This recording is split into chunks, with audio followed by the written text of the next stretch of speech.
all the stuff that you're going to need to put this together. Pretty basic stuff, nothing special, nothing fancy, nothing expensive. Soldering iron, solder of course, wire cutters, wire strippers. You're going to need screwdrivers. We'll need some wire. You will also need some audio cables. You're going to need a stereo splitter. I got this at the Dollar Tree for just $1 a piece. They're not the greatest quality, but I've been using them for years and they work fine. This also came from the dollar store, and you will need one of these audio cables as well. You're also going to need some LEDs. I got these off of eBay.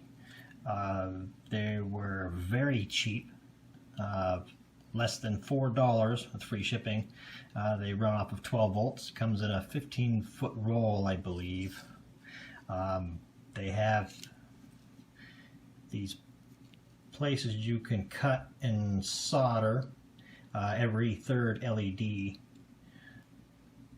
and to fit it to whatever length you want. You're also going to need some speakers. I picked these up at Savers, $3. Again, this project is all about the cheap. These are just old computer speakers. You could probably use any kind of speakers you want. I'm actually working. I have a one of these flashing LEDs that I'm going to hook up to a home theater system. I'll show that to you at the end of the video. You will need one transistor. This one I got at Radio Shack for about $3. And this how-to is going to be specifically for this transistor. You could probably use other transistors, but for the sake of this video, this is what we got. I know Radio Shacks are kind of hard to find now. You could probably eBay this TIP31 transistor, T0/220 case, and this is a NPN transistor, not to be mistaken for a PNP transistor. It needs to be an NPN. You could probably make a PNP transistor work with this, but again, this is what we're using. And for those who do have a Radio Shack around, I do believe that's the SKU number for that guy right there. On the back of the transistor, it's going to have the values and information in regards to the pins, base, collector, emitter. There are the values right there. You also need one of these little 15-watt audio amplifiers. Got it off of eBay, of course, for less than $3. Pretty cheap. They work pretty decent. They work perfect for the project. They've got their stereo. They've got a left and a right channel out. The power in, although some of these amplifiers are different. Some don't have a power in jack. Like this one, they'll have these screw types instead, and then they have the audio in down there. Once again, they do come from overseas, so if you need them in a hurry, plan ahead. They can take anywhere from a few days up to well over a month. You're also going to need a 12-volt source of power. I picked up these at thrift store. $2 for these guy, $1 for the other ones. Any thrift store usually has a big basket of these somewhere. You've got to kind of go through them all. And on the back of them, they are going to have the, oh, come on, maybe it's not gonna. want to focus on that. But anyways, it's got the ratings of the power supplies. They need to be 12 volt DC.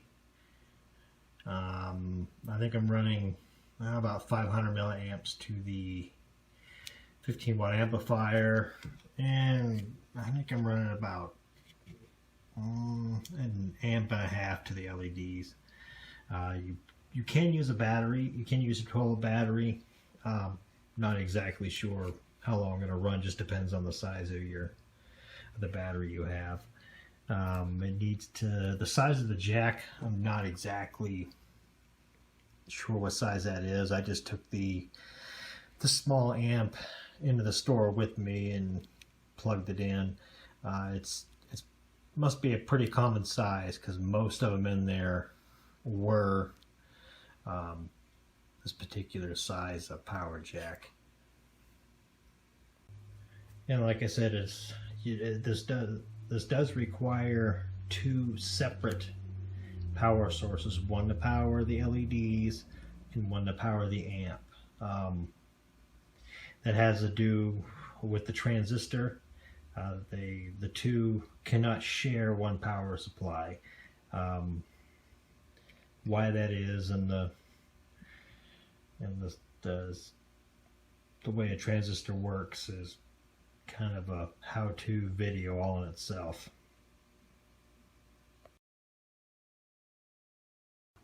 This is how you're going to wire all these components together to your transistor.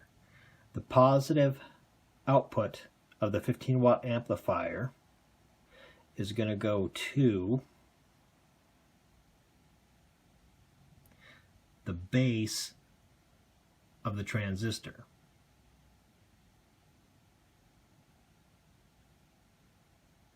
And the negative output of the 15 watt amplifier goes to the collector of the transistor.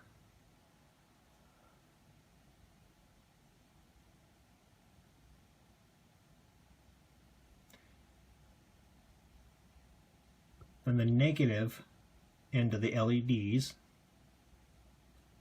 is going to go and connect to the emitter on the transistor.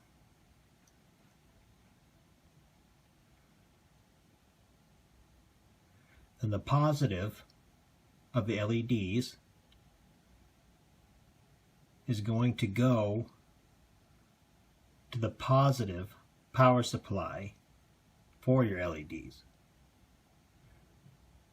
And the negative power source to your LEDs is also going to connect to the collector, which also connects it to the negative end of the 15 watt amplifier out.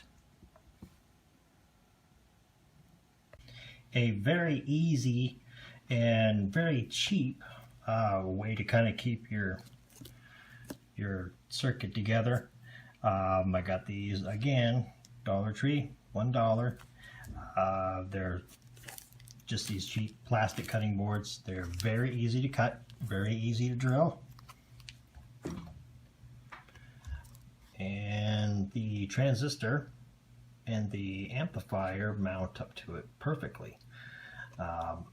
Just got some screws in there holding it together because it doesn't want to focus. There's some zip ties on there to keep it all neat and together. To make all this come together quick and easy and to keep it neat, I'm using these connectors. They come in a pack of 10, 10 female, 10 male ends, eBay of course. Cheap. I think these were $4 maybe for the set, and they make it easy to connect and disconnect your components all together. I got one hooked up to this power supply. And then I have the other that goes to the LEDs. You don't have to use connectors. You can just solder this all together, or electrical tape, or whatever you have, or whatever works for you. We're going to go ahead and do a test on this to make sure that everything's working as it should before we go any further. We're going to start with the 12 volts that goes to the amplifier.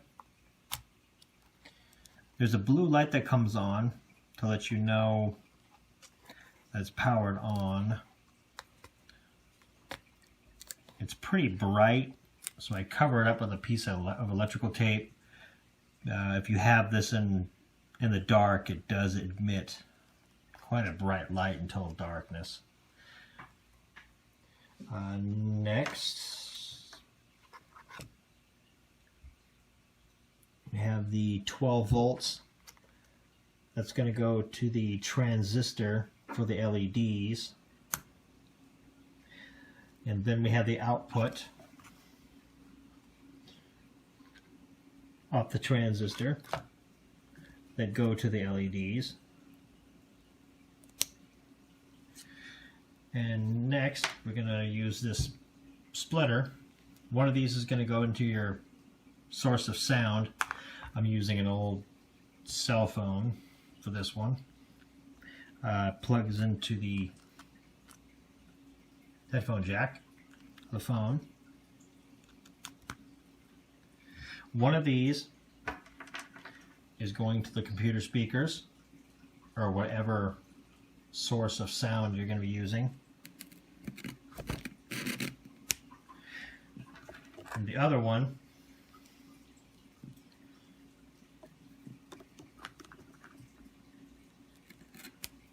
will go to the amplifier for the transistor for the LEDs.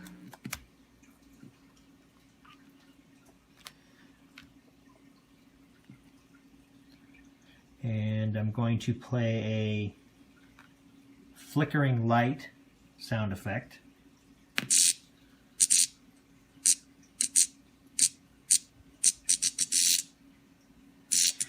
And it looks like these are working as they should.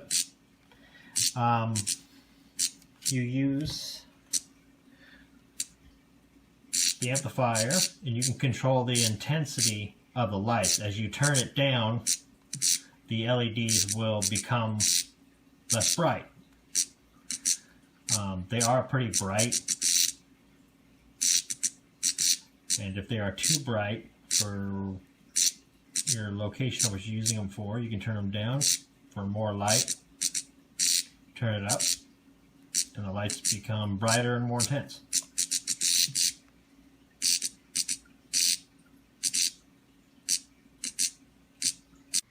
What we are going to use is this old fluorescent light fixture that I had laying around. Doesn't work anymore, but that doesn't matter. What I done is the LEDs have a adhesive back. You just peel and stick after you've cut them to length and soldered your power to them. They are, it's hard to see, but it does say positive and negative.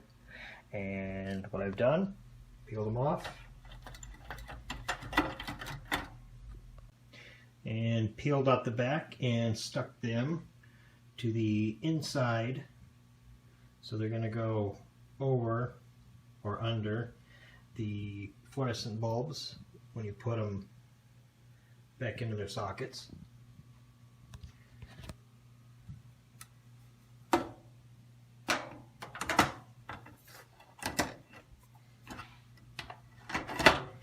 And they fit over the LEDs really well. And there it is. It only took me maybe an hour or so to put it all together, quick and easy. Another really great feature about this is it's not limited to just one sound. You can actually play many different types of sound through it.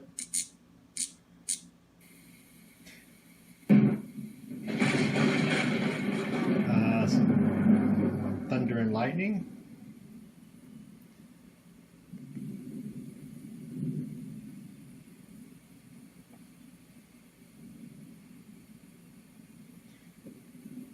Maybe.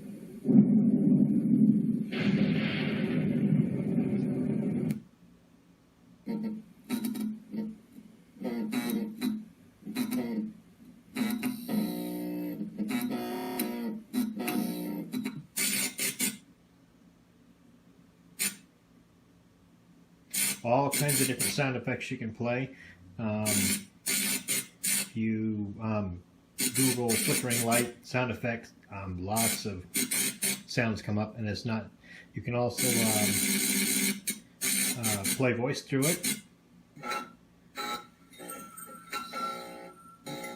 and also you can play music through it as well.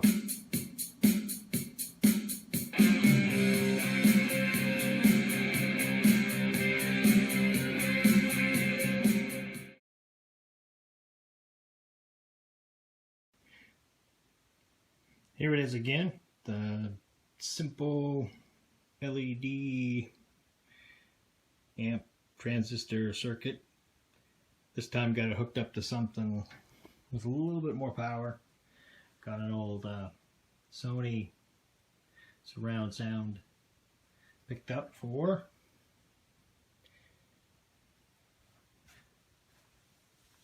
a powered subwoofer for the thunder, and a couple of speakers set up high for the lightning.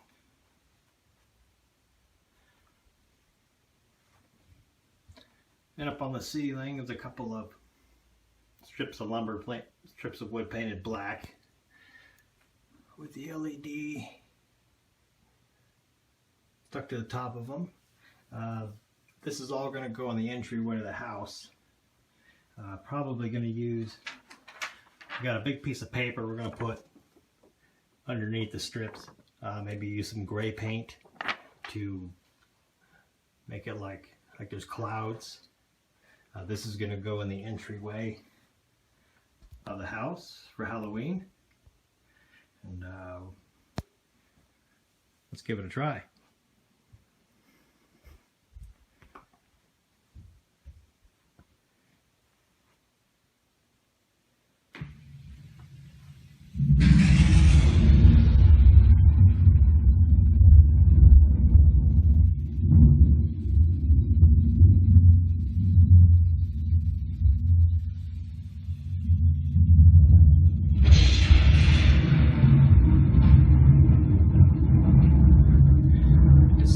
Good. Not sure that the camera is really picking up the effect. The thunder, the bass is very deep. The speakers on the wall are, and the sound of the lightning strikes come through perfectly clear. It sounds great. Working fantastic.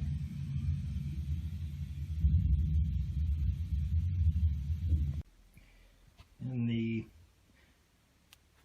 two systems, the transistor and the sound system, work together, but they can be adjusted independently. You can use the mini amp to adjust the intensity of the light, and use the amplifier to adjust the volume, both independently. And this is a battery operated version that I put together. This one has two of these small 15-watt amplifiers on it. One of them is going to control the speaker. The other is going to control the intensity of the lights.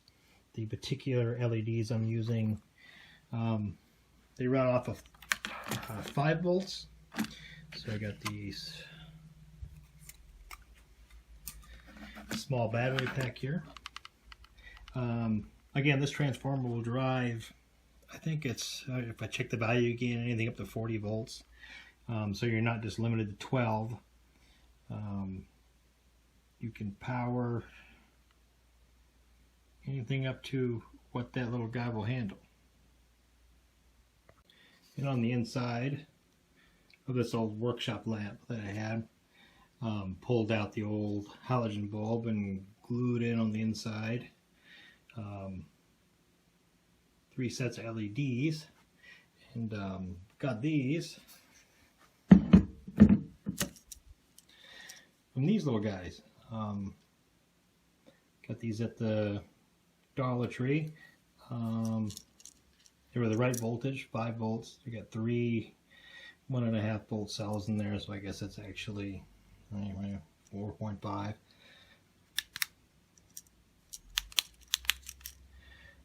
Pretty bright. Take it apart, and this is what's on the inside.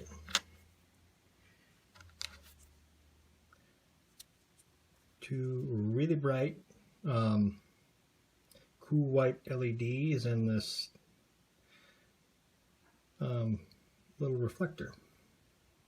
And we got behind the light is just a small box we made. There's a small speaker in there. It's kind of hard to see.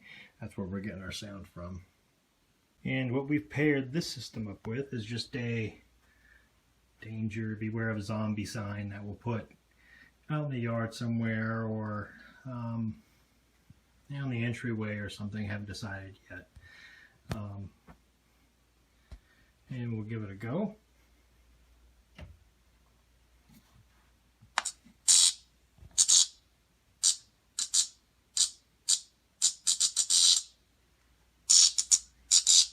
And again, this is not just limited to one sound. You can play whatever you like through it, whatever sound effect you like.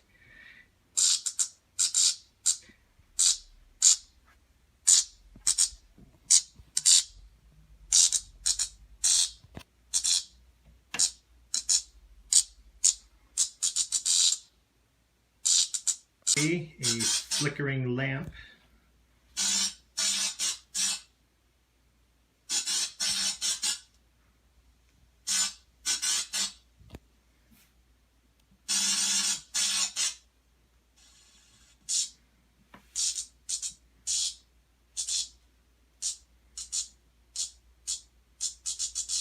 And all we did to get that effect was just tape some LEDs to the back of a light bulb. These are cool white. To give it a more realistic look, you might want to go with a different color LED, perhaps maybe a warm white. That would give it more of a real incandescent light bulb look. And a few more things to mention about the system. This particular transistor is rated at, what is it? Yeah, it looks like a 3 amp. That's a lot of current. If you're powering something that's going to be pushing these limits, you may need a heat sink for the transistor. I've hooked up these strips of LEDs. They're 300 a roll, and I've hooked up 3 rolls together. That's 900 LEDs running off of that one transistor, and it did it no problem. I didn't need a heatsink for that. But if you are going to be running lights that maybe are using more power, you may want to consider putting a heatsink on the back of that guy. And the LEDs, if you do, I love these LED strips. They come in many different colors, even different intensities, different lengths, and they work great. They're perfect for this particular project.